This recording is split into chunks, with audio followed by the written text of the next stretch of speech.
योग दर्शन की 46वीं कक्षा। प्रथम समाधिपाद चल रहा है और समाधिपाद के अंतर्गत पिछली कक्षा तक जो कल की कक्षा हुई थी उसमें हमने 18वां सूत्र पूरा कर लिया था। यानी हमारी चर्चाएं 18 सूत्रों तक हो गई हैं।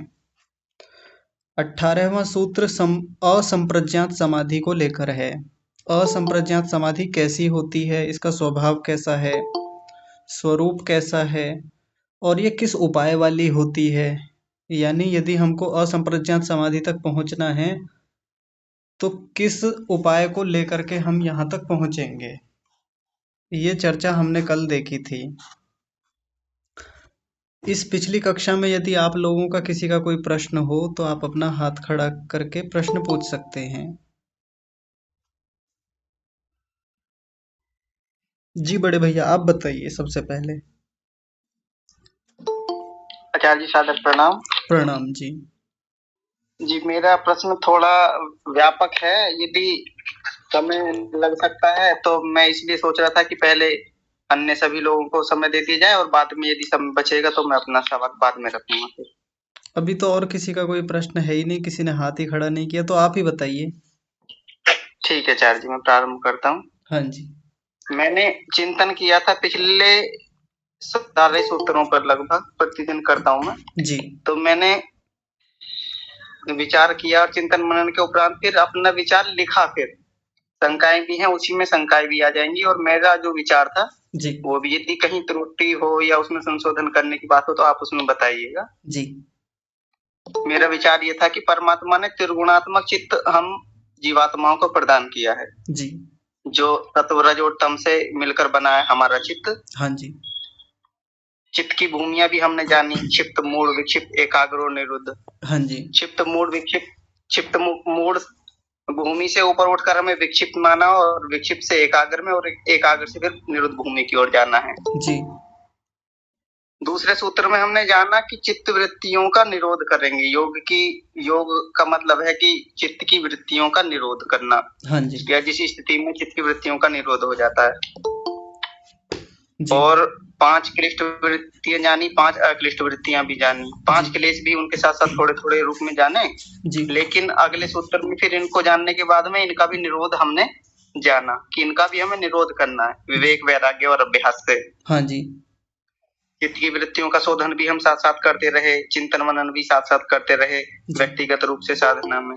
जी। फिर आगे हमने अभ्यास को जाना और अभ्यास के बाद वैराग्य को जाना कि दृष्ट और आनुषंगिक विषय जो हैं, स्त्री, अन्न, पान, ऐश्वर्य, स्वर्ग आदि के प्रति भी कामना रहित होने का हमने वैराग्य का अभ्यास किया। जी। जिसे अपर वैराग्य की संज्ञा दी गई। हाँ जी। अपर वैराग्य की काफी उच्च स्थिति होती है, जिसे विवेक ख्याति की उच्च स्थिति को हमने प्राप्त किया। जी। उसमें भी फिर हमें सत्व पुरुष अन्यथा ख्याति प्राप्त होती है और जिसे विवेक ख्याति या परम प्रसंख्यान के नाम से जाना, उससे भी बाद में हमें ऊपर उठना, उससे भी कामना रहित, तृष्णा रहित हो जाना, जिसे पर वैराग्य की स्थिति बोले, असंप्रज्ञात स्थिति बोले थे। हाँ जी। असंप्रज्ञात समाधि। जी। फिर आगे हमने जाना कि वृत्तियों से संस्कार बनते हैं और संस्कार से वृत्तियां बनती हैं। जी। लेकिन ये वृत्तियां आत्मा में नहीं होती, चित्त में बनती हैं। जी। व्यापार जो विचारों का जो चलता है वो चित्त में चलता है, मन में चलता है। हाँ जी। व्यक्ति जो है, यानी कि हम मनुष्य जो है या दूसरे भी जीव है, प्राणी है, वो इंद्रियों से, शरीर से, मन से भी कर्म करते हैं और जैसी वृत्तियां होती हैं वैसी उसके संस्कार बनते हैं। जी। फिर हमने जाना कि वृत्तियों का निरोध भी करना है और संस्कारों को दग्ध बीज भी करना है। हाँ, जैसे भुने चने वाला उदाहरण दिया था, पॉपकॉर्न वाला उदाहरण दिया था। हाँ जी। तो मैंने देखा कि अब तक ये योग दर्शन का भी मुख्य विषय चित्त को लेकर ही है। हाँ जी। और इसका सबसे बढ़िया उदाहरण मैंने देखा, विचार किया तो हमारी जो वैदिक संध्या है उसमें अघमर्षण मंत्र आते हैं, मनसा परिक्रमा मंत्र आते हैं, ये उपस्थान मंत्र में तच्चक्षुर्देव हितम वाला जो मंत्र आता है जी, तो इसमें भी लगभग ऐसी ही समान कुछ बातें की गई हैं। मन को अनुचित रूप से, पाप रूप विचारों से हटाने की जो प्रार्थना वहां अघमर्षण मंत्रों में की गई जी। मनसा परिक्रमा मंत्र में मन को सब दिशाओं में ले गए, परमात्मा के रक्षक स्वरूप को, सर्वव्यापक स्वरूप को हमने देखा। और फिर उपस्थान मंत्र में तच्चक्षुर्देव हितम वाला जो मंत्र है, इसमें इंद्रियों से, समस्त इंद्रियों से भद्राचरण करने की ईश्वर से प्रार्थना की गई है। हाँ तो जी। कुल मिलाकर हम देखते हैं कि सब कुछ जो है अभी तक का हमारे अध्यात्म योग, वैदिक संध्या का या वेदादि आर्ष ग्रंथों का जो मुख्य आधार बिंदु है, वो सब कुछ मन को ही आधार बनाकर, केंद्र बिंदु रखकर। तो मेरे मन में ये विचार आया कि व्यक्ति पाप रूप भी कर्म करता है और उसके वैसे ही पाप के संस्कार भी बनते हैं। जी।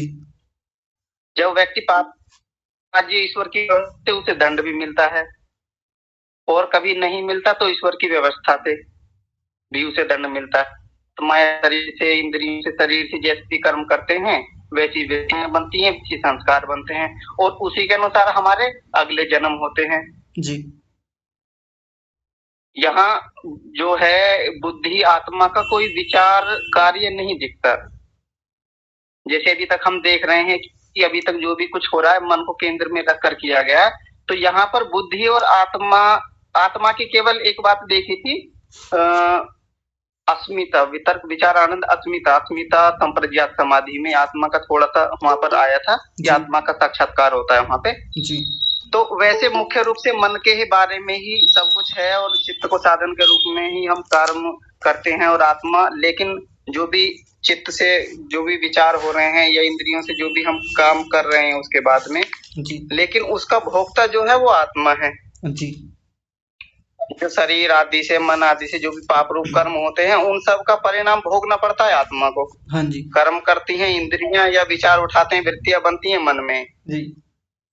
तो क्लेशों को भी नष्ट करने की बात करी गई, कर्म बंधन शिथिल करने की भी संप्रज्ञात समाधि में बात करी गई थी। जी। मन में संप्रज्ञात और असंप्रज्ञात समाधि के दोनों के संस्कार बनते हैं, लेकिन पाप रूप कर्म जो हैं उनकी वृत्तियों के संस्कार भी तो विद्यमान रहते हैं मन में। हाँ जी। और जब आलम्बन उपस्थित होता है तो वैसे ही हम उन कर्मों में प्रवृत्त हो जाते हैं। जैसा आलम्बन होगा, पाप रूप कर्मों का आलम्बन उपस्थित होगा तो पाप रूप कर्मों में प्रवृत्ति हो जाएगी, और यदि पुण्य कर्म से होंगे, हमारे पुण्य कर्म होंगे तो पुण्य कर्मों की ओर हमारा प्रवृत्ति बनेगी। जैसे दुर्योधन का उदाहरण दिया था वहां। जी। तो इस प्रक्रिया में सब कुछ चित्त के माध्यम से हो रहा है, और जीवात्मा ऐसा लग रहा है कि जैसे वो आकर्ता है, कुछ भी नहीं कर रहा, दृष्टा बना हुआ है केवल। जी। लेकिन इंद्रियों, मन, शरीर से किए गए पाप पुण्य कर्म जो है वो आत्मा भोग रहा है, और उसी के आधार पर ईश्वर की न्याय व्यवस्था में उसको शरीर मिलता है, मनुष्य, पशु, पक्षी, कीड़े मकोड़े आदि का। जी। तो कर्म सब कुछ, यानी कि विचार वृत्तियां सब कुछ चित्त में उठ रही हैं, सब कुछ आधार यहाँ पर चित्त है, लेकिन कर्मफल जो भोग रहा है वो आत्मा भोग रहा है, और बार बार शरीर धारण कर रहा है। जब तक मुक्ति की प्राप्ति नहीं हो जाएगी, कैवल्य की या मोक्ष की या संप्रज्ञात समाधि की उच्च अवस्थाएं नहीं होंगी, जब तक संस्कार दग्ध बीज नहीं होंगे, तब तक जीवात्मा बार बार शरीर धारण करता रहेगा। और चित्त क्योंकि त्रिगुणात्मक है हमारा, तो वो भी प्रकृति में लीन हो जाएगा, और जबकि चित्त को आत्मा का साधन माना गया है। जी। और आत्मा को अपरिणामी, अपत्ति संक्रमा, दर्शित विषया, शुद्ध, अनंत, इस प्रकार से भी बात की गई थी सूत्र में। जी। तो मेरी समझ में ये नहीं आया कि सब कुछ विचार रख के चित्त को ही किया जाता है, आत्मा और बुद्धि का कोई विचार नहीं आता, लेकिन भोगना पड़ता है सब कुछ आत्मा को। जी। तो इसके बारे में ये कुछ शंकाएं थी, और जो मेरे विचार थे मैंने अपने लिखे थे, तो इसमें यदि कुछ संशोधन हो और इसमें कुछ मार्गदर्शन करना हो तो इसमें आप बताइए। नहीं, जितनी बातें रखी हैं सिद्धांततः सब ठीक हैं, एकदम ठीक हैं, किसी भी बात में दोष कुछ नहीं है, लेकिन आपकी जो शंका है वो इतनी विस्तार से बात ना रख के संक्षेप में भी रखी जा सकती थी कि सब कुछ मन पे टिका हुआ है अभी तक जितनी चर्चाएं हुई हैं, तो फिर इसमें आत्मा का रोल क्या है, आत्मा को वो सब क्यों कर्मफल भोगना पड़ता है, यही प्रश्न है ना।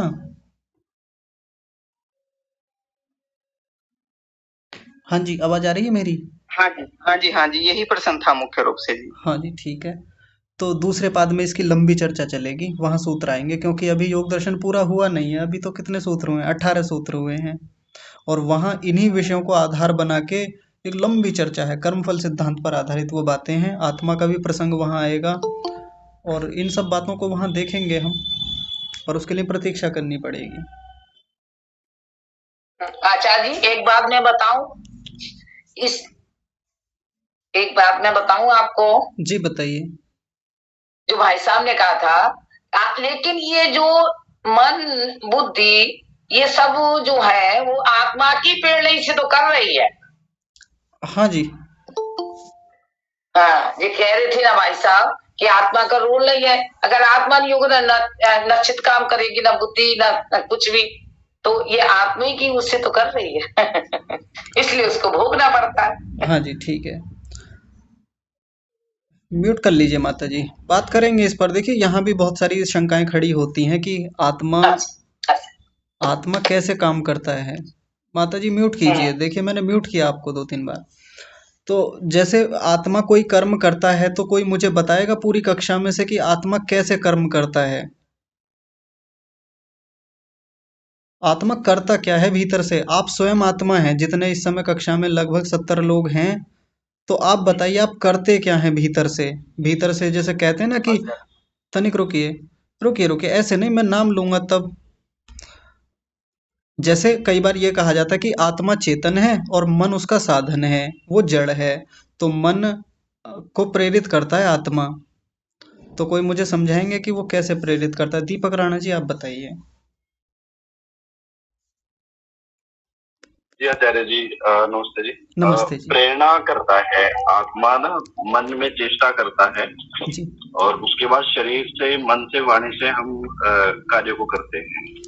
आप करते हैं मन को प्रेरणा। जैसे मान लीजिए इस कक्षा में आने के लिए प्रेरणा करनी है मन को, कैसे करेंगे कि हे मन अपने हाथ को उठाओ और कक्षा को ज्वाइन करो। हे मन अपनी आंखों को ऊपर उठाओ और देखो स्क्रीन पर। ऐसा कोई प्रेरणा करते हैं आप भीतर से।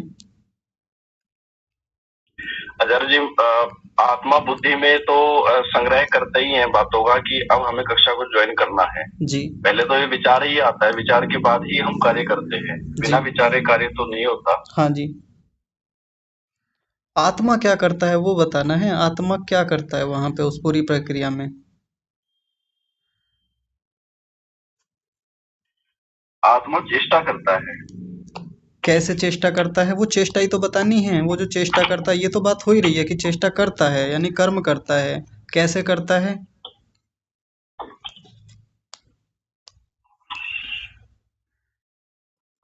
आप ही बताइए। अभी तो विचार चल रहा है ना, मैं बताऊंगा, इस पर बात करेंगे। बाकी लोगों से पूछ लेते हैं एक बार। अ,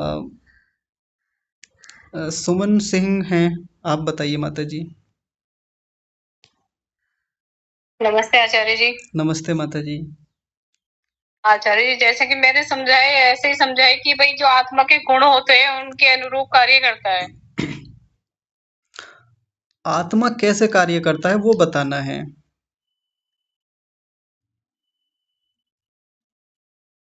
जैसे कि उसके गुण हैं भाई, इच्छा है, द्वेष है, या जिस तरीके के भी गुण बताए गए उनके आधार पर कार्य करता है।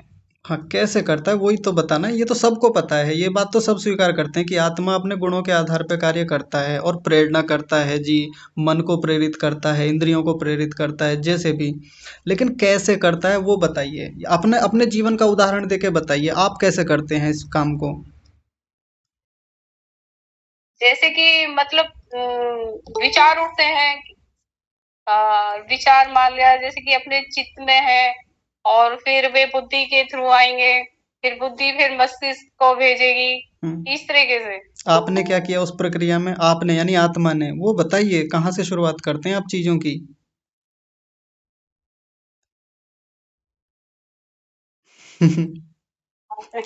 चलिए मैं एक स्थिति रख देता हूँ आप सबके सामने, आप उसमें बताइएगा। मान लीजिए किसी को भोजन करना है जी। सरोज माता जी आप ही से पूछता हूँ, रुक जाइए। सामने भोजन की थाली रखी हुई है, आपको भोजन करना है। तो भोजन करने से पहले मान लीजिए माता जी ने या घर के किसी सदस्य ने आदेश दिया कि चलिए भोजन कर लीजिए। तो भोजन करने से पहले यानी कोर मुंह में जाए उससे पहले आप भीतर से क्या करते हैं, आप यानी आत्मा, वो बताना है। जी सरोज माता जी अब आप बताइए।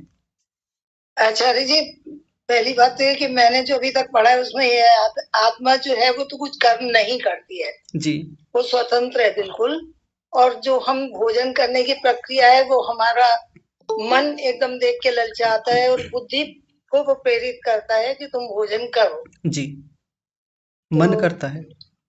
हाँ, मन करता है, वही तो चित्त भी, वही मन ही चित्त भी है। हाँ, तो हम बोलते हैं ना कि चित्त प्रसन्न हो गया, तो हम बोलते हैं ना, हम आज ये काम करके मन प्रसन्न हो गया। जी। तो चित्त और मन तो लगभग एक ही है मेरे हिसाब से तो। हाँ, हाँ, ठीक है, एक ही है। तो और माताजी यदि मन ने कोई गलत काम कर दिया तो दंड किसको मिलना चाहिए? मन को मिलना चाहिए, आत्मा को? आत्मा तो बिल्कुल स्वतंत्र है आचार्य नहीं, जी, बस आत्मा को रुकिए, तो कोई रुकिए, दंड नहीं मिलता रुकिए। जी। जब कोई प्रश्न पूछा जाता है तो उसका उतना ही उत्तर देना चाहिए। जी मैंने पूछा, बिल्कुल। जब मन कोई गलत काम करता है, आप ही ने कहा कि मन करता है ऐसा। मन ने कोई गलत काम किया तो दंड मन को मिलेगा या आत्मा को मिलेगा? जो आपके प्रश्न के हिसाब से तो आत्मा ही हुई ना, फिर दंड आत्मा को नहीं। मिलेगा। और अभी थोड़ी देर पहले आप कह रहे थे कि मन करता है, तो जो करेगा दंड भी तो उसी को तो मिलना चाहिए। मन को ही दंड, जी मन को ही मिलना चाहिए दंड, जब हाँ, हमने गलत काम किया है हाँ। जी। चेतन कौन होता है इन दोनों में? मन होता है कि आत्मा होता है? आत्मा तो है आचार्य जी, चेतन। हाँ जी। किसी ने किसी की हत्या की, बंदूक से हत्या की, तो दंड बंदूक को मिलता है कि मनुष्य को मिलता है? मनुष्य को मिलेगा आचार्य जी, करने हाँ, वाले को मिलेगा। हाँ। तो आप फिर मन को क्यों दिलवा रहे हैं दंड? मन तो क्योंकि सा मन। मन तो साधन हुआ ना, मन तो जड़ है, जड़ को दंड देने अच्छा से क्या जी। होगा? हम्म, जी। चलिए, अभी रुक जाइए, बात करते हैं, औरों से बात कर लेते तो हैं एक बार। आप बता। हाँ, बताएंगे ना, समाधान करेंगे इस पूरी प्रक्रिया का। नरेश जी हैं, आप बताइए। हाँ जी आचार्य जी, आत्मा चेतन है और वो सिर्फ इच्छा करता है कि मेरे को ये करना है, और मन उसका आदेश मान लेता है। आप ऐसा? आदेश जी। आप आदेश देते हैं कभी भोजन करने के लिए मन को कि हे मन, चलो भोजन करते हैं, अब भोजन किया जाए, और उठाओ थाली, उठाओ कोर, उठाओ रोटी, उठाओ चावल, ऐसा भीतर से कोई आदेश जैसा कुछ, इच्छा जैसा कुछ करते हैं? आप बताइए। आचार्य जी, अभी तो हम मन को ही प्रधान मान रहे, आत्मा का दर्शन ही नहीं किया। ऐसे मतलब इच्छा करता है आत्मा। इच्छा करता है, वो आपने सुन रखा है? आज तक हाँ, हाँ, पढ़ा है या सही है। सुना है? अनुभूति नहीं है। हाँ, यही तो बात है कि हमने आज तक इस बात की अनुभूति नहीं की, और हम केवल सुन सुन के कहते रहते हैं। बात वो गलत नहीं है जो हमने सुना है या जो पढ़ा है कि आत्मा इच्छा करता है, इच्छा गुण वाला है, मन को प्रेरणा करता है। बात बस वही पूछना चाहता हूँ मैं, प्रेरणा करता कैसे है? मान लीजिए सामने है, मेरे सामने मेरा पुत्र बैठा हुआ है, उसको मैं आदेश दे देता हूँ कि उधर जाओ, इधर जाओ, वो उठा कर लाओ। तो यहाँ तो सीधा दिखता है आदेश देता हुआ, इच्छा करता हुआ, प्रयत्न करता हुआ। मैंने अपने मुख से बोला, मेरे पुत्र तक मेरे बातों की ध्वनि गई, उसके कानों तक पहुंची, उसने मेरी बात को सुना, जो वस्तु मंगाई थी लाके दे दी। ये बाहर का व्यवहार बिल्कुल स्पष्ट दिखता है, क्योंकि मैं वो प्रयत्न करता हुआ दिख रहा हूँ बाहर से। लेकिन भीतर जो चलता है, कैसे आदेश देता है मन को, यानी साधन के रूप में कैसे काम करता है, ये प्रक्रिया नहीं, से। वो पता नहीं। हाँ जी, कोई बात नहीं। कोमल पांडे जी, आप बताइए।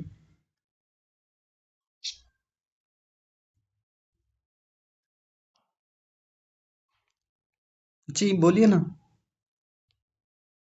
अच्छा, हाथ नीचे कर लिया, ठीक है, कोई बात नहीं। संतोष माता जी, आप बताइए।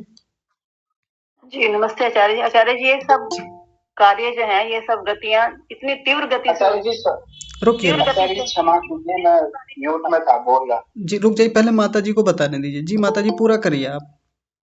जी, मैं ये कह रही हूँ कि ये सब कार्य इतनी जल्दी तीव्र गति से होते हैं कि पता नहीं चलता। हाँ, ये थोड़ा सा मान। हाँ, इसकी अनुभूति नहीं कर पाते। हाँ जी, हाँ जी, ठीक है। ठीक है, बात करेंगे अभी इस पर भी, और देखेंगे बाकी लोगों से भी सुन लेते हैं। जी कोमल पांडे जी, आप बताइए।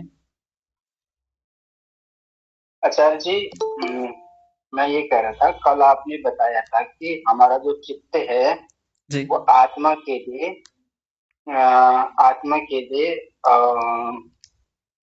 बहुत सारे काम ऐसे करता है, और क्योंकि वो आत्मा का संपत्ति होता है, जी, तो तो आत्मा जो चित्त है हमारा वो काम करता है।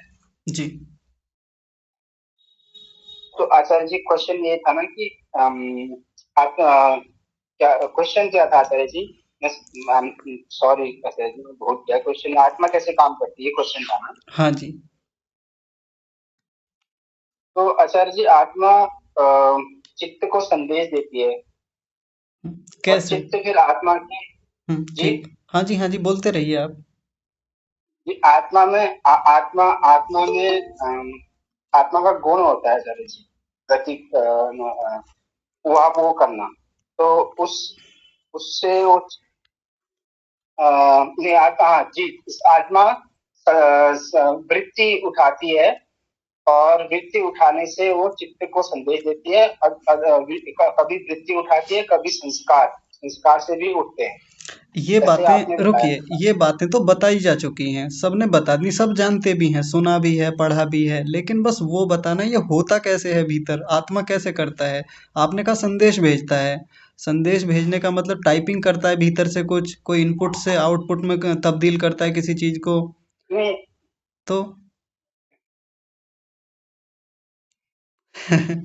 संस्कारों के माध्यम से, वृत्ति के माध्यम से आचार्य जी। संस्कारों के माध्यम से कैसे करता है? संस्कारों के माध्यम से क्योंकि होता क्या है, जब संस्कार जो किसी चीज के पड़े हैं, जैसे कि मैंने आज अच्छा खाना खाया जी या मैं किसी शादी में गया, बहुत बढ़िया खाना खाया, तो उसी फैमिली में दूसरी शादी होगी या फिर किसी के आसपास होगी, तो मैं ये सोचूंगा कि पिछले मेरी आत्मा ये सोचेगी कि पिछले वाली शादी में कितना अच्छा खाना था, अभी शादी में उतना अच्छा नहीं है, या अब पिछले जाने से पहले मैं सोचूंगा कि उनके घर में बहुत अच्छा खाना बनता है या उनके यहाँ अच्छी शादी होती है। जी तो वो जो मेरे विचार, जो वृत्ति मेरी संस्कार में तब्दील हो गई है, संस्कार में बन के छाप हो गई है मेरे चित्त में, वो वहां से उठाएगी और प्रेजेंट कर देगी। जैसे आपने उदाहरण दिया था कि मोबाइल में हमारा फोटो खींचते हैं, जी तो हम आर्काइव से लेते हैं या गैलरी से लाते हैं, ऐसे आत्मा उठाएगी।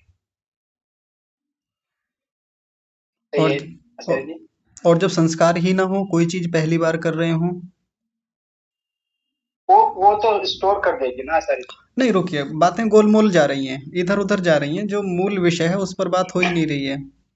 आगे और देखते हैं, रुक जाइए, बाकी लोगों से बातचीत कर लेते हैं। मैं चाहता हूँ एकदम मुद्दे की बात हो। चौधरी साहब आप बताइए। आचार्य जी नमस्ते। नमस्ते जी।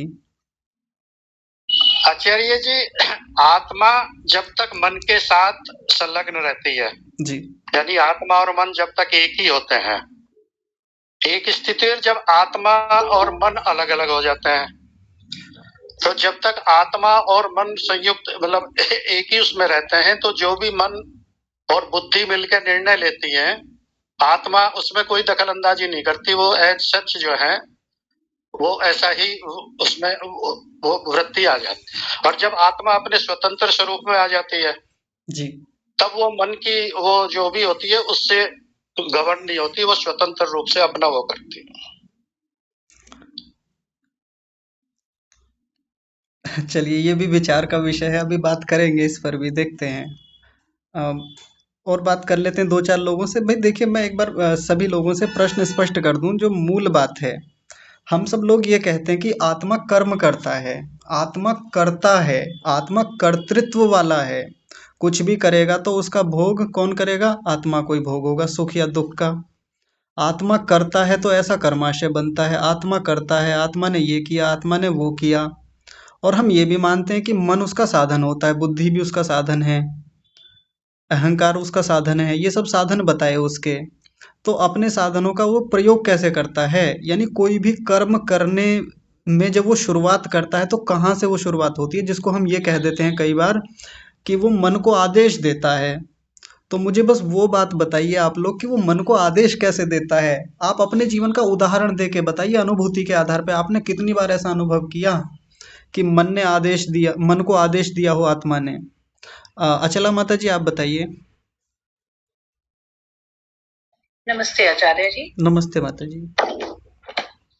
हमने पीछे एक सूत्र में पढ़ा था, मुझे सूत्र याद नहीं है जी कि चित्त और आत्मा दोनों टू वे कम्युनिकेशन करते हैं। चित्त आत्मा को और आत्मा चित्त को दोनों तरफ से एक दूसरे को कम्युनिकेट करते हैं और दोनों एक दूसरे के अकॉर्डिंगली एक्ट करते हैं जी और बाकी जैसे आप बात कर रहे थे कि क्लास लगानी है तो आत्मा कैसे बोलेगा कि उठ कंप्यूटर उठा, लैपटॉप उठा, जी आंखों से देख। जी तो ऐसा नहीं होता, क्योंकि हमारे अंदर जो वृत्तियां चित्त में संस्कार बन के बैठी हुई हैं, उनको पता है वो अपने आप उठती हैं, अपने आप ही लैपटॉप उठाएंगी, अपने आप उसको ऑन करेंगी, उसके सामने बैठेंगी, क्योंकि ये टाइम हमारा ये क्लास को सुनने का है, तो वो अपने आप उठ के आता है। जी थर्ड, जो आत्मा है वो ना करता है ना भोगता है।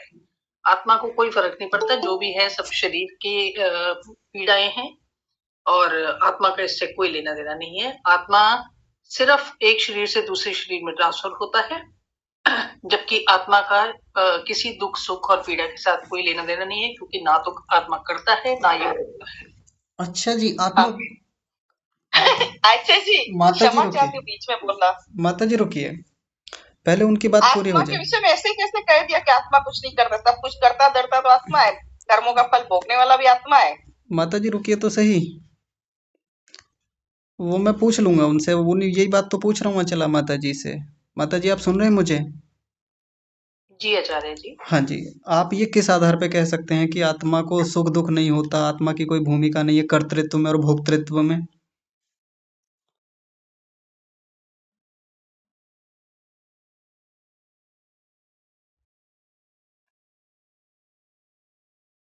बताइए।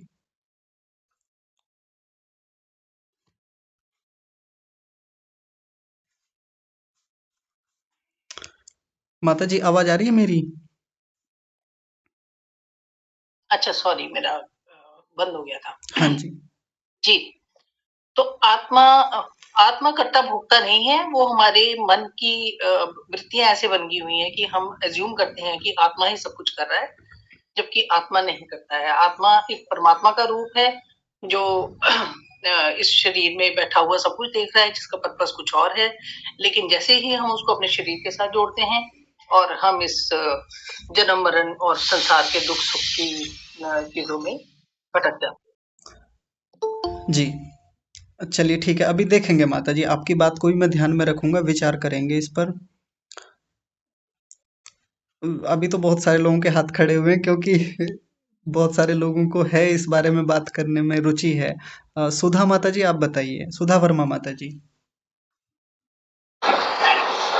नमस्ते आचार्य जी। नमस्ते माता जी। आचार्य, हाँ, वो आत्मा के लक्षण होते हैं जी कि वह किसी चीज को जानना या और किसी चीज को ज्ञान प्राप्त, सुख दुख इच्छा प्रयत्न आदि, ये जो 5 गुण हैं। तो जैसे कोई चीज मैं खाने की वस्तु है, मेरी बहुत प्रिय है और मैं खा रही हूँ, जी अगला आया उसमें कोई जहर डाल दिया, तो ये हमें ये तो उस समय हम उस चीज को नहीं खाते हैं, तुरंत ब्रेक लगा देते हैं। तो ये मॉनिटर जो कह लीजिए, ये आत्मा ही हमें बताता है कि हमें ये खाने के बाद हमें ये दुख हो सकता है या फिर ये हमारे लिए परेशानी हो सकता है, तो साधन के रूप में हम इसका यूज करते हैं। पर जी, वो तो बात ठीक है, लेकिन वो करता कैसे है, बात वो आ रही है सामने। क्या चीज करता? मतलब ये आत्मा, आचार्य जी इंद्रियों के द्वारा करता है। माता जी वो भी सब जानते हैं, सबको पता है, लेकिन कैसे करता है? बार बार मैं एक प्रश्न करता हूँ, कैसे करता है आत्मा? आप कैसे करते हैं? आप अपना बताइए, औरों का छोड़िए, सिद्धांत को भी छोड़िए एक तरफ, आप कैसे करते हैं जब भी कोई काम शुरू करते हैं? तो ये एक शब्द जी वृत्ति, जी वृत्तियां उठती है ना, हाँ जी जिस चीज की इच्छा होती है तभी तो हम किसी चीज को करते हैं। सपोज अभी हमारे इसी समय पे 2 कार्य करने का है और दोनों प्रिय है, लेकिन जैसे से विवेक हमारे अंदर, हमारे ये क्लास सपोज हम ये ले रहे हैं योग दर्शन का, तो अभी इसके पहले मुझे कुछ भी नहीं पता था, लेकिन जब हमें इंटरेस्ट हो रहा, तो जो मेरा प्रिय था, कोई अच्छा सीरियल था या जो कुछ भी है, जी तो उसको छोड़ करके मैं इधर अगर जुड़ रही हूँ, तो मतलब हमारे पुराने संस्कार या जो भी कह लीजिए कि वो हमारी भूख हो रही है, तभी तो हम इसको लेना चाह रहे हैं। तो आत्मा की इच्छा हो रही है। जी जी चलिए ठीक है, अभी और विचार करेंगे, आपकी बात को भी देखेंगे। सागर जी कुछ बताएंगे, क्योंकि आपने भी हाथ खड़ा किया हुआ है। रोचक विषय है। हम सब प्रतिदिन काम करते हैं कुछ ना कुछ, कितने काम करते हैं सुबह से लेकर शाम तक, लेकिन भीतर से क्या करते हैं हम, हमको अपना पता नहीं रहता अनुभूति के आधार पे कि हम कर क्या रहे हैं भीतर से, आत्म मन को कैसे प्रेरणा दे रहे हैं। क्योंकि हम खूब कहते रहते हैं कि मन हमारा साधन है, मन एक जड़ वस्तु है, हम आदेश करते हैं। कैसे करते हैं, बस प्रश्न इतना सा है, कैसे करते हैं हम। आचार्य जी, मन आत्मा इच्छा उठाती है, मतलब इच्छा से। हाँ, इच्छा उठाई आपने, तो फिर उसके बाद क्या होता है? फिर मन को जो है संदेश जाता है, फिर मन बुद्धि उसको ग्रहण करती है, फिर वो हम करते हैं। ऐसे मुझे तो कुछ इतना ही पता है आचार्य जी। ठीक है, चलिए बाकी और कोई बताएंगे अपने आप से? पुष्पा माता जी। जी पहले पुष्पा माता तो जी। सिर्फ एक लाइन में ही आंसर मेरी ऐसे है जैसे आत्मा राजा है, अध्यक्ष है, मन को उस आत्मा की चेतनता जो काम करवाना होता है, मन फिर जो हमारी इंद्रियां हैं, कर्म इंद्रियां, उन्हीं से वो करवा लेता है, साधनों से। ये तो सबको पता मेन तो है। चेतन फिर ये काम करती है, हमारी इंद्रियां चेतन काम करें। मैं एक ही बात बार बार कह रहा है हूँ कि मैं काम करती हूँ, मैंने ये किया। हाँ जी, मैं वही बार बार एक बात कह रहा हूँ, कैसे करता है, कैसे कैसे? वो तो अपनी पावर देता है सिर्फ। एक जैसे एक हमारे घर में लाइट आ रही है, आखिर पीछे से उसका कहीं मेन हेड ऑफिस तो है ना, जहाँ पर के बिजली का स्टोर बना हुआ है। तो एरियाज में अपना होती है, उसी से मन को जगाती है, मतलब अपनी पावर देके। फिर मन जिस इंद्रिय से काम, उसे इंद्रिय में करवाता है काम, उसी से। माता जी आपको म्यूट करना पड़ा क्योंकि आपको मेरी आवाज नहीं जा रही है, नहीं समझ पा रहे हैं आप लोग, प्रश्न को ही नहीं समझे अभी तक कोई भी।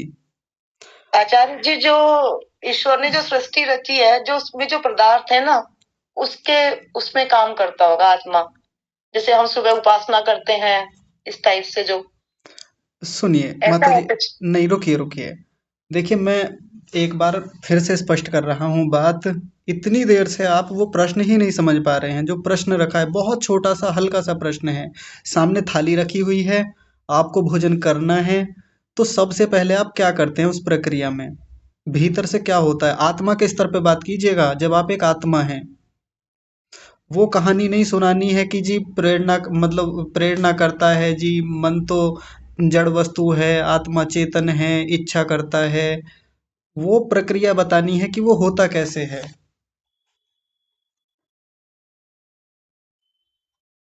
आचार्य जी ऐसा तो नहीं जैसे आत्मा हम ज्ञान प्राप्त करके। रुकिए स्मृति वृत्ति के माध्यम से। हाँ जी बताइए, स्मृति वृत्ति से कैसे? मतलब कि मन में स्मृति वृत्ति जागृत हुई कि हाँ मुझे अब भोजन करना है ना जी। तो उसके द्वारा तब आत्मा तक पहुंचेगा वो। नहीं, स्मृति का कोई मामला ही नहीं है, मैं कह रहा हूँ बस सीधा सा एक ये है कि सामने थाली रखी हुई है, बस वो भोजन करना है, और वो भोजन करने में आत्मा क्या करता है भीतर से। बाहर से तो हमको सबको दिखता है कि हाथ आगे गया, हाथ ने टुकड़ा उठाया, हाथ ने चावल उठाया, चम्मच उठाई या कुछ भी उठाया, बाहर से तो सब कुछ दिख रहा है। वो प्रयत्न करता है, प्रयत्न।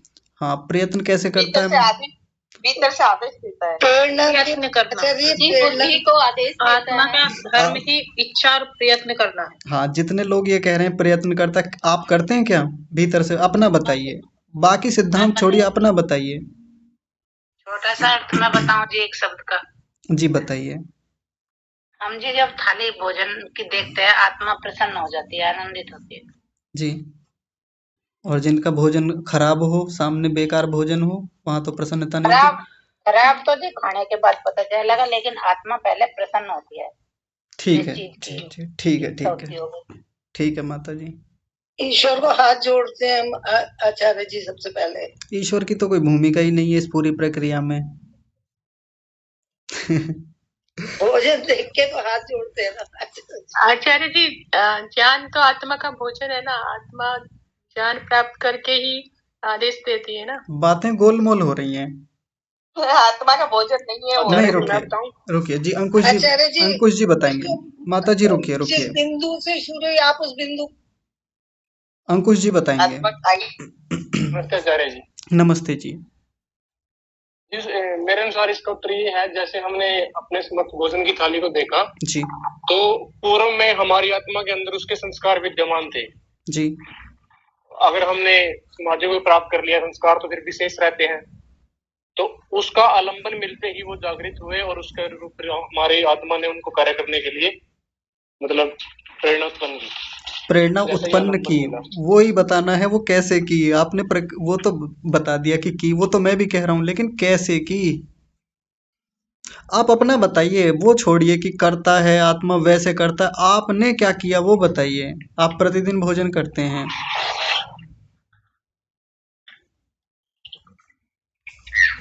आचार्य जी, मुझे आत्मा तो भोजन करना शुरू किया जी। आचार्य जी, बुद्धि के द्वारा निर्णय होता है ना। हाँ, बुद्धि के पास जाता है आत्मा, कहता है कि अब आप ये बताइए सही है गलत क्या है, ऐसा कहता है आत्मा, या भीतर से कुछ ऐसी प्रक्रिया आपके साथ होती हो। हाँ कहता है। आप कहते हैं माता जी, महसूस किया आपने? सच्ची बताइए। हाँ सच्ची बता रही आचार्य जी। आपको मैं कल की बात बता रही हूँ जी। कल अभी रोजाना खाना बनाते हैं, रोजाना सब्जी बनाती हूँ, मुझे पता है। तो कल मुझे पता था कि मैंने क्या सब्जी बनाई है और मेरी फेवरेट सब्जी है पनीर की जी। तो मैंने कल शिमला मिर्ची और पनीर की सब्जी बनाई थी। तो वैसे मैं खाना कहती हूँ बाद में खाती हूँ, पर कल मुझे पता था कि मैंने आज क्या सब्जी बनाई है। तो बस मैंने अंदर से मुझे पता था कि आज मेरी फेवरेट सब्जी है। आत्मा ने कहा कि आज खाना अच्छा है। यह बात गलत है आचार्य जी? ठीक है, अभी बात करेंगे माता जी, रुकिए। नहीं आप बताइए, ये बात गलत है? अब ये तो आप जाने, आपकी फेवरेट है, अब आपको लगा होगा, मैं क्या कह सकता हूँ, आपके भीतर का मामला है ये। मेरे भीतर के मामले ने ऐसा कह दिया कि आज क्या बना हुआ है और आज ये सब्जी बनी हुई है तो इसलिए मेरी फेवरेट है। माता जी रुकिए, मूल बिंदु से बात फिर इधर उधर जाती है। ठीक है आचार्य जी। नहीं आ रही वो, जो जहां बिंदु को लाना है ना, जो समाधान चाहिए वहां तक बात ही नहीं आ रही है। बहुत गोलमोल बातें इधर उधर जा रही हैं। परमात्मा को ले आए। परमात्मा का तो कोई रोल ही नहीं है दूर दूर तक इस पूरी प्रक्रिया में। है, वो सूक्ष्म रूप से है, उस पर अलग से बात होगी। चलिए, आपके लिए होमवर्क है। इसमें भोजन जी अनिता माता जी बताइए। इसमें आप भोजन को इंद्रियों आंखों ने देखा जी, और अपने चित्त में इंद्रियों के थ्रू चित्त को गई बात। चित्त से फिर आत्मा ने उठाया कि हाँ ये भोजन आगे अब करना है। जी, मेरे को तो इतने समझ में आया है। ठीक है, चलिए ठीक है। आचार्य जी एक बार आप ये बताएं कि क्वेश्चन क्या है, फिर से मुझे समझना है। क्वेश्चन मैंने 8-10 बार दोहराया है। एक बार फिर प्लीज रिक्वेस्ट करते हैं, क्या है क्वेश्चन? अपना बताना है आपको कि आप भीतर से क्या करते हैं। आप स्वयं आत्मा हैं। मन के साथ जो आपका व्यवहार चलता है, कहते हैं मन को आदेश देता है आत्मा कि भोजन करो, थाली उठाओ। तो आप क्या ऐसा आदेश देते हैं अपने मन को, वो बताना है बस। हाँ तो है, आदेश तो देते हैं, मन तो जा रहा है। मन तो जा रहा है। आचार्य जी, आत्मा और मन का एक चुम्बक का संबंध है। अगर आत्मा हमारी बलशाली होती है, आत्मा के 3 तल होते हैं क्या? क्या गार्गी बहन जी क्या कह रही हैं? कह रही आत्मा के 3 शरीर होते हैं क्या? हाँ जी, आत्मा के 3 शरीर होते हैं, जिसमें से पहला सूक्ष्म होता है जी।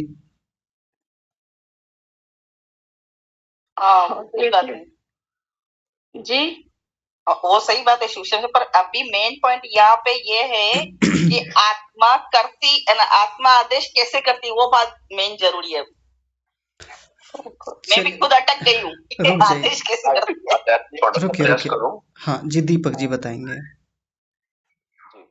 आचार्य जी, जैसे हम आपने ये एग्जांपल दिया कि हम खाना खाते हैं जी, तो यदि तो भोजन जैसे मैं अपने घर से रोज लेके आता हूँ, यदि वही भोजन है जी, तो उसको आत्मा अपनी बुद्धि से इतनी तीव्र गति से कार्य करेगा कि उसका हमें बोध नहीं हो पाता है। कार्य जरूर होता है लेकिन उसका हम बोध नहीं कर पाते। लेकिन कोई अनजान व्यक्ति कोई अनजान खाना ऐसी चीज लेके आता है जिसका हमें समझ नहीं आती, तो हम वहां पर रुकते हैं, वहां पे हम विचारते हैं बुद्धि के जरिए, फिर बुद्धि से निर्णय करते हैं, फिर हम फिर आत्मा आदेश देते हैं कि हाँ ये चीज ठीक लग रही है बुद्धि की सहायता से, तब हम उस कार्य को करते हैं। ऐसा कुछ समझ में आया? हाँ जी, ठीक है। चलिए, वैसे समय हो गया है, मैं आप सब लोगों के लिए अंत में एक बात कहता हूँ। सब लोग विचार करेंगे इस बात पर, समाधान तो फिर कभी करेंगे इस चीज का। आज कक्षा से जाने के बाद में जब भी आपको समय मिले, आप अपने जीवन के जो भी व्यवहारिक कार्य हैं एक एक मोटे मोटे या बारीक काम किसी को भी ले लीजिए, स्थूल काम ले लीजिए, सूक्ष्म काम ले लीजिए, पढ़ाई का काम ले लीजिए, खाना बनाने का, खाना खाने का काम ले लीजिए, कुछ भी है उसमें आप देखिएगा कि आत्मा कैसे कुछ काम करता है। भीतर से अपनी अनुभूति के आधार पे बताना है, ये नहीं कि सिद्धांत ये कहता है, सिद्धांत वो कहता है जी, आत्मा मन को आदेश देता है। अपनी अनुभूति बताने कि आत्मा उस प्रक्रिया में करता क्या है। ये आपका गृह कार्य है, आप सब लोग विचार करके देखेंगे। आज की कक्षा जहाँ से शुरू हुई थी, बड़े भैया ने जो एक विषय उठाया आज की कक्षा को लेकर के, कि पीछे इतना इतना विषय रहा है, आत्मा का क्या कर्तृत्व बनता है, क्योंकि सारी बातें अभी तक मन को आधार बना के रही हैं। आत्मा के विषय में और भी एक बात आई थी दूसरे सूत्र में कि आत्मा कैसा होता है, उसके गुणों को देखा था हमने। चिति शक्ति अपरिणामिनी अप्रति संक्रमा दर्शित विषय शुद्धा च अनंता च। आत्मा के कुछ गुण बताए थे, बस इतना था वहां पे। लेकिन अब तक की पूरी प्रक्रिया में आत्मा का रोल क्या है, आत्मा का होता क्या है, आत्मा का कर्तृत्व क्या बनता है, कर्माशय कैसे बनते हैं, भोगता कैसे है। क्योंकि अचला माता जी तो बिल्कुल स्पष्ट ये कह रही थी कि आत्मा का कोई कर्तृत्व ही नहीं बनता, आत्मा को कोई सुख दुख नहीं होता, ये मामला केवल मन तक रहता है, आत्मा तो बस शरीर बदलता है। इस पर भी विचार करेंगे, हो सकता है उनकी बात सच्ची हो सकता है उनकी बात झूठी हो। हालांकि ये विषय आगे आएगा भी योग दर्शन में, पर अभी ये चर्चा कई बार लोगों के मन में आ जाती है कि जी मन को लेके ही इतनी बातें हो रही हैं, तो मन के साथ आत्मा काम कैसे करता है, वही हम सबको विचार करना है। बाकी या तो कल देखेंगे या जब भी अवसर मिलेगा इस विषय को फिर से उठाएंगे। लेकिन मैं फिर से एक बात कहूंगा कि तथ्य पर रहते हुए आपको बात करनी है, जो बात पूछी जा रही है उसी पर रहते हुए अपनी बात रखनी है। और एक बात और, रुकिए माता जी, एक बात और, ये जो 18वां सूत्र हुआ है, इस सूत्र पर भी आप विचार करेंगे कि ये जो असंप्रज्ञात समाधि होती है किस उपाय वाली होती है, इसका स्वरूप कैसा है, इस पर भी विचार कीजिएगा। प्रश्न होता है तो फिर आप कल पूछिएगा, नहीं तो फिर अगली कक्षा में यानी कल की कक्षा में 19वां सूत्र जो है इसको हम प्रारंभ करेंगे। ठीक है आचार्य जी, प्रश्न है इसमें मेरा कल के विषय में। जी बताइए। जी, प्रश्न ये है कि आपने बताया कि जब हम असंप्रज्ञात समाधि लगाते हैं तो हमारे संस्कारों को दग्धबीज करना होता है। जी, संस्कार दग्धबीज हो जाते हैं और जीवात्मा की मुक्ति हो जाती है। मुक्ति होने के बाद जीवात्मा जब दोबारा शरीर पर आता है 36,000 बार सृष्टि के होने के बाद, तो फिर किस कर्मों के फल प्राप्त करने के लिए आता है? कौन से कर्म के फल? क्योंकि कर्म तो दग्धबीज हो चुके हैं।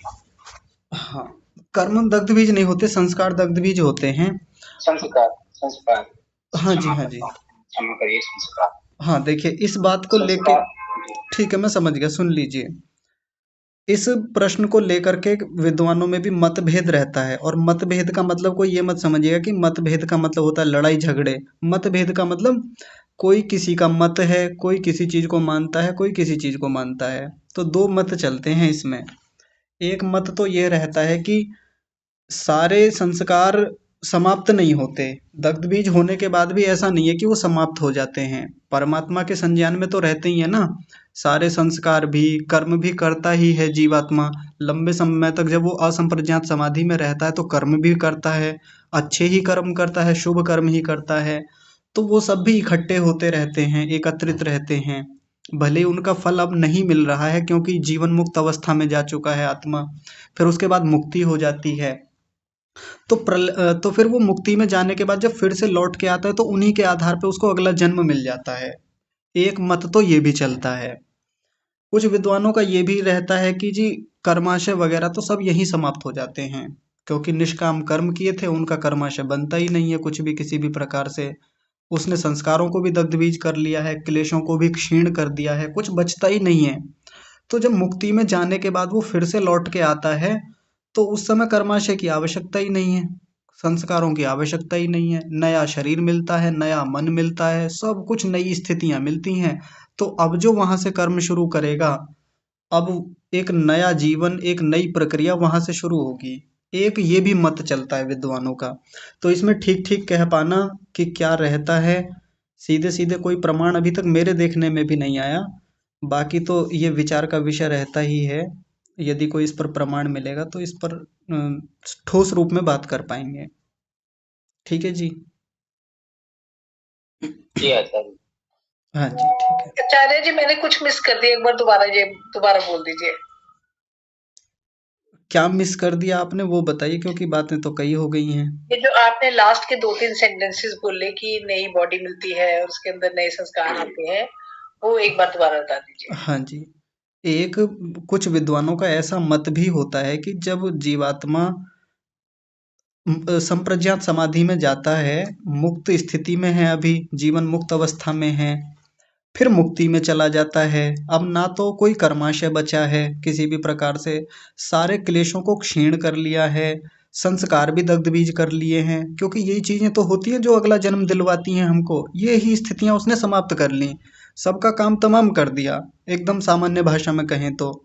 फिर मुक्ति में चला गया, अब कुछ भी नहीं बचा, सब कुछ छूट गया, सूक्ष्म शरीर छूट गया, कर्माशय वगैरह सब समाप्त कर दिए उसने, संस्कार भी दग्धबीज कर दिए, क्लेश भी पहले से ही खत्म कर रखे हैं उसने।